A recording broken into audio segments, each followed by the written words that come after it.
Beautiful afternoon, Sonoma, California. TNT with the Toyota Mart 350 for the NASCAR Sprint Cup Series. 63 laps are complete. Denny Hamlin is the race leader. Dale Earnhardt Jr. runs in the 12th position. Jr. no top 10s at this track, but he has finished 3rd, 5th, and 10th on a road course. All of those at Watkins Glen. So he's looking for his first top 10 finish here at Infineon. Time for an Ask the Booth question from Race Buddy. On road courses, why are you drivers able to shift without a clutch? I'll take a stab at it, and then Kyle can save me on it. The way these boxes are, the gears are what they call like a straight cut gear, and they just match better when you're shifting. And if all you have to do is slow the engine down, slow the gearbox down with your left foot on the brake, and then you blip the throttle as you're downshifting or upshifting, and it's a better fit. You used to have those synchros where there's a lot of rings and pins and stuff like that with the gearboxes, and they weren't very strong. But the way they are now, you could do it because they're of the straight cut gears. Yeah, and these guys are really good at it because they're learning on these transmissions. You know, when a lot of guys if you take my group as a cutoff, and the guys before me and stuff, we all learned double clutching and stuff. Yeah. And you had to match everything. These guys learn on this, like Joey Logano, you see him right here. He learns on this stuff, so he'll be better and better and better and continue to get better. You see Harvick just blipped that thing just a minute ago, right as he shifted it. Yeah, and you won't use the clutch, but listen.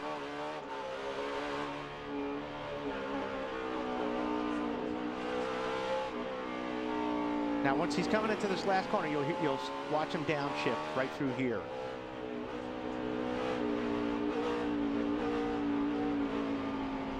It's all pedal work. It's just dancing.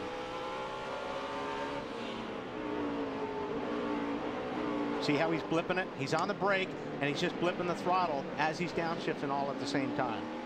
And it's all about timing and rhythm, and it's not something you pick up right away. It takes a lot of practice and a lot of work to figure it out. But once you do it, it's a lot of fun. So his teammate Clint Boyer head for pit road. This is the battle for second. Now these guys are they're running each other pretty hard right now. We'll see if Kurt gives him any room down here in turn 7. You think? No. But Tony, let's try to set him up here. Yeah, I think he will now.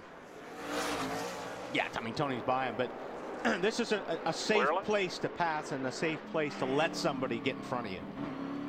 Stewart stopped on lap 54. Kurt Busch hasn't been to pit road since lap 22. And these leaders that last stopped around that lap 22, lap 30 area are getting very close to returning to pit road. Okay, we saw Kyle Busch have some trouble. Let's get an update from Matt. Bill, when you look at the big picture for Kyle Busch, back on lap 51, Steve Addington told him, let's stick to our game plan. All we have to do is stop one more time, and we are good to go. The other contenders can't make it on one more stop. And then the spin, he brought the car in, he shut it off in their pit box. They went to work on the right front. He said that something definitely felt like it was bent. The handling definitely had gone away. They worked on it. He lost over a lap on pit road. He simply said, we are done. Our day is over. And he's right. And, you know, those guys have run good this year. I mean, yes, they have run good, and they should be well into the top 10 in points, but they've just been inconsistent, and things like this is what takes you out of, you know, being in the top 12. Marty? Bill, Carl Edwards leaving pit road. These are the guys that stopped on lap 22. And I just talked to Bob Osborne. They can make it all the way from here. We'll see if this strategy works out, Matt. And I don't know, Marty, if any driver has put more effort into trying to run well this weekend than Joey Logano. Came out here, he drove in a late model, really picked up the game. His car this run was still loose and made a track bar adjustment and an air pressure change in the rear tires to try to give him more forward bite. Lindsay?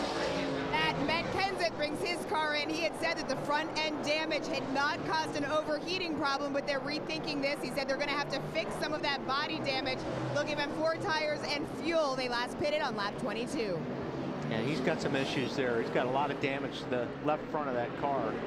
These guys that stopped on lap 22 ran 44 laps on fuel. We have 44 to go. They were helped by some caution flag laps. Denny Hamlin now heads for his pit stall.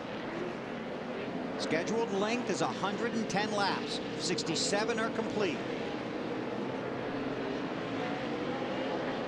Hamlin with that long drive down this winding pit road. Lindsay? Bill, there you see the number 2 of Kurt Busch. I got to tell you, this is exactly what they wanted as far as pit strategy. They're giving him 4 fresh tires, going around out on reg. Right now, he says the car feels pretty good, Ralph Shaheen.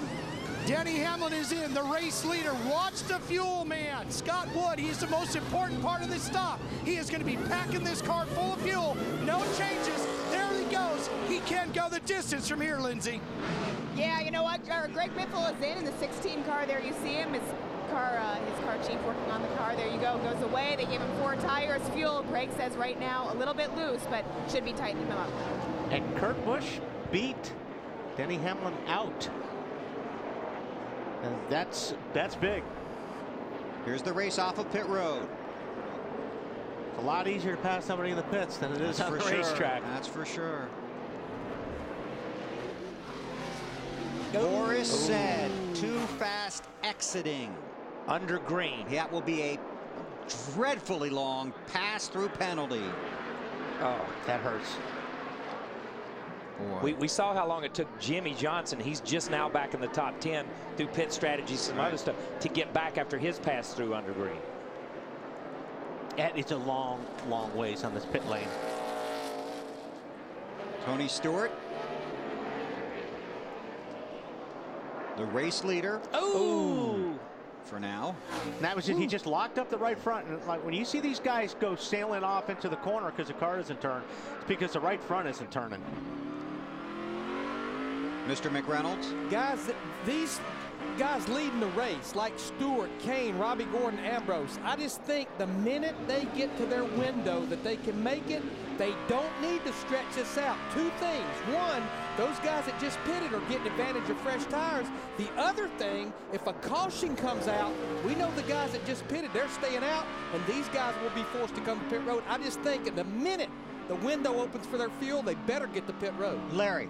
Yes. Does that window get you to 110? Yes. Or does it get you to 112 or 113? Well, again, Bill, I know that you're thinking about building a little bit of insurance, and at a road course, that's not a bad thing. But if we don't have a caution, I think the chance of us having a green-white checkered is kind of far in between because the cars are getting so spread out. I'd rather go off the assumption this race is going to go 110 if I want to try to win this race. Thank you, sir. Montoya to Marty. From the 6th position, just like Larry Mack said, they wanted to pit as soon as they could. He said it's loose everywhere, especially turn 7. They're going to make a wedge adjustment, trying to tighten it up a little bit. He feels like the top of the hill is where he's giving up the most time. 4 tires for him. Behind him, Jeff Gordon. 4 tires for Gordon. It's still extremely loose for Gordon. On the last stop, though, they pulled spring revers. They drop a lug nut on the left rear. Another long stop for Jeff Gordon and his team. Matt. Had his teammate Dale Earnhardt Jr. pitted on lap 22, then came back in for fuel only on 30. Jr. and now his biggest complaint, just absolutely no forward bite. Looked like they had a lug nut issue there, but too. They got after it pretty quick, I think. Saw the NASCAR official pointing. These teams know how critical it is to gain any 1/10 of a second you can on pit road, and sometimes it just gets away from you down there. Yeah, just that little deal with Gordon. I mean, I didn't have a watch on it, but you're figuring that was an extra 3 or 4 seconds right there. And 3 or 4 seconds on a racetrack's a ton. When you look at it and it looks slow, it's slow. Yeah. And you don't see that a lot from that team. That team very rarely makes mistakes. We saw Tony last week. His guy made a little bobble on the front, still was able to recover. Tony came back. When you do it on a road course, these guys are at the top of the hill and gone by the time you come off pit road. And you see Boris said was behind Stewart. He got his lap back. He's at the tail end of the lead lap. Stewart is the race leader under green in Sonoma.